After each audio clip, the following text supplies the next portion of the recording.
80% of millionaires didn't inherit their wealth, they built it. And what sets them apart? It's not just their income, it's how they think about money. Hey everyone, welcome back to the channel. Today we're diving into something that's going to change how you think about money forever. If you've ever felt stuck financially, or no matter how hard you work, wealth seems to slip through your fingers, this is for you. And I know that all of us have been there. It's not just about earning more or budgeting. Your mindset plays a massive role in how you handle and grow your wealth. And it's really important to know the first step that you need to take is actually to change how you think about money.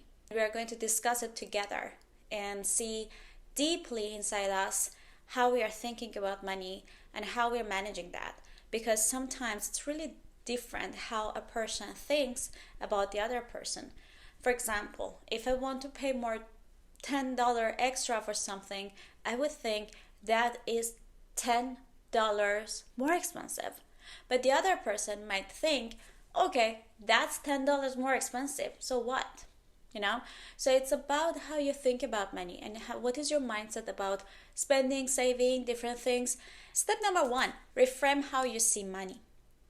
First things first, let's talk about your relationship with money. Most people think of money as a limited resource. They believe they have to hustle endlessly to get it, or worse, they feel guilty about wanting more of it. It's really cultural. In my coaching sessions with people around the world, I had people from Korea, I had people from South Asia, India, US, different cultures usually have different mindset about money, but also there are certain cultures that they think that if they want more money, it means that they are greedy or they are not thankful enough for what they have. That's how your parents might have brought you up. That's how your parents taught you.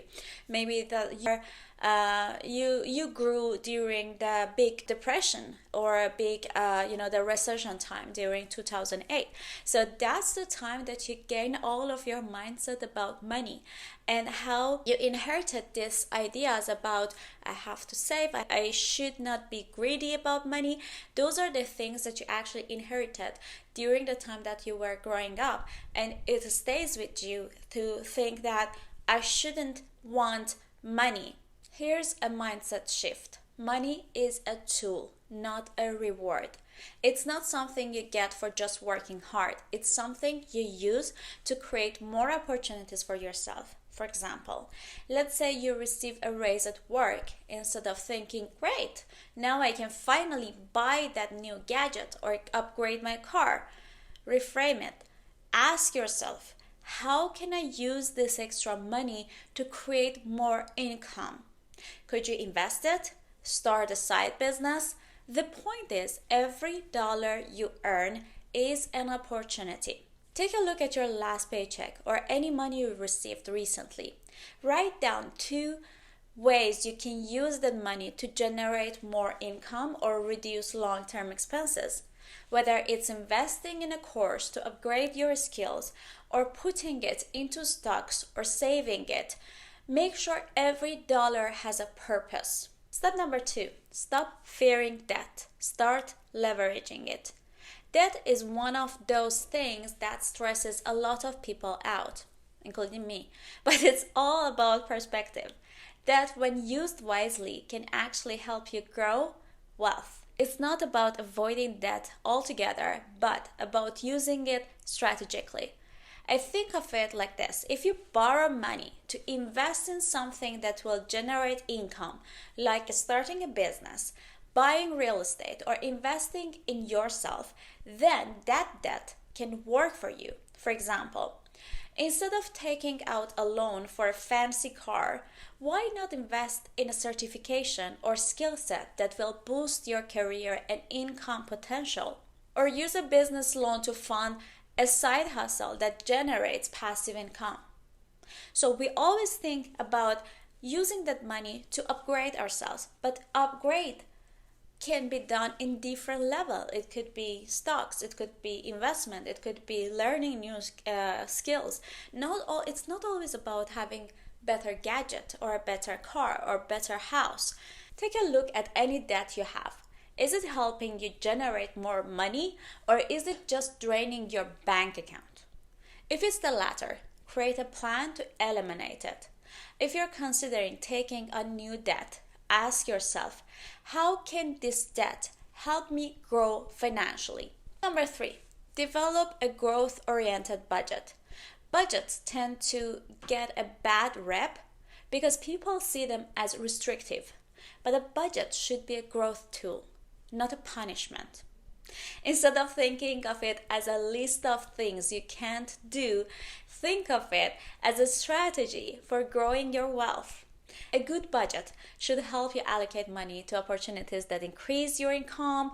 For example, let's say you have $200 left at the end of the month after covering all your bills. Okay? You could spend it on a night out or new clothes.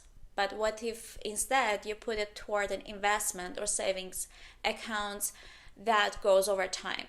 Or maybe you invest it in a new skill that could lead to a higher paying job or better business opportunities. So create a growth budget for this month. Identify how much you can save or invest after covering your necessities. So let's say even if it's like $50, if it's like $100, and you usually like when it's very little money, you feel like, oh, I can't do anything with that. But you can actually save it, invest it, buy one stock of something, and even like you can buy a course, something that helps you in the future to build more wealth. And last one, and we always talk about the network and role models, Surround yourself with financial role models. Who you surround yourself with matters more than you think. If you're always around people who are constantly worried about money or think wealth is out of reach, that mindset will rub off on you.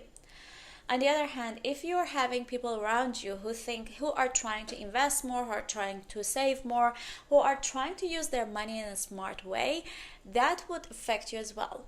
For example, if you're in a group where no one talks about investing or growing wealth, you might miss out on opportunities. But if you start networking with people who have financial goals, talk about investments, or run successful businesses, it becomes part of your mindset as well. Very funny exercise I want you to do. Go into your Instagram account and see who you are following. You know these kind of influencers that they are always like spending money on luxury stuffs and so on and so forth.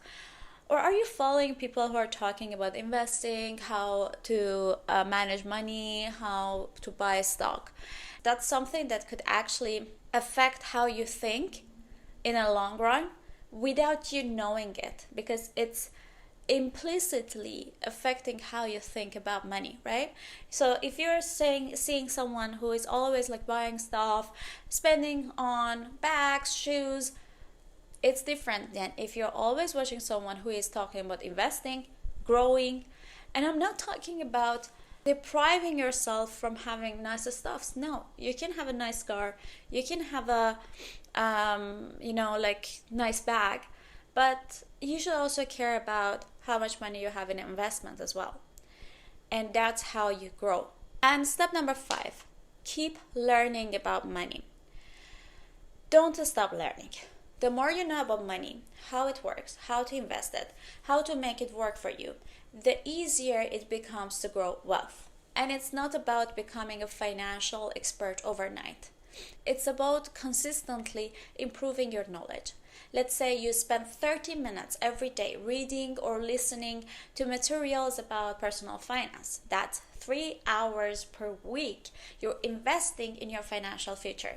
And over a month, it's going to be like 12 hours, 14 hours of knowledge that you could have completely spent the time on something else, right? So commit to learning one new thing about money every week. It could be reading a book, listening to a podcast, or watching videos like this. or even like I know that there are lots of YouTube videos about different bank accounts, how to invest money, how to invest in tax-free banking accounts, lots of things. So that's how you can change your mindset as well. So there you have it. Mastering your money mindset isn't about complicated strategies or sudden changes. It's about shifting the way you think about money, about how you're spending your money, about the things that you are buying. It's really different to use that money on buying stuff or investing. And that's what I mean by mindset shift. Thanks for watching. Please don't forget to like and subscribe. We're going to talk about more financial steps in the future, and we are going to grow together. If you want to start your coaching journey, I would be happy to offer you a free introductory call. Please go ahead and find the link in the description. Thank you so much.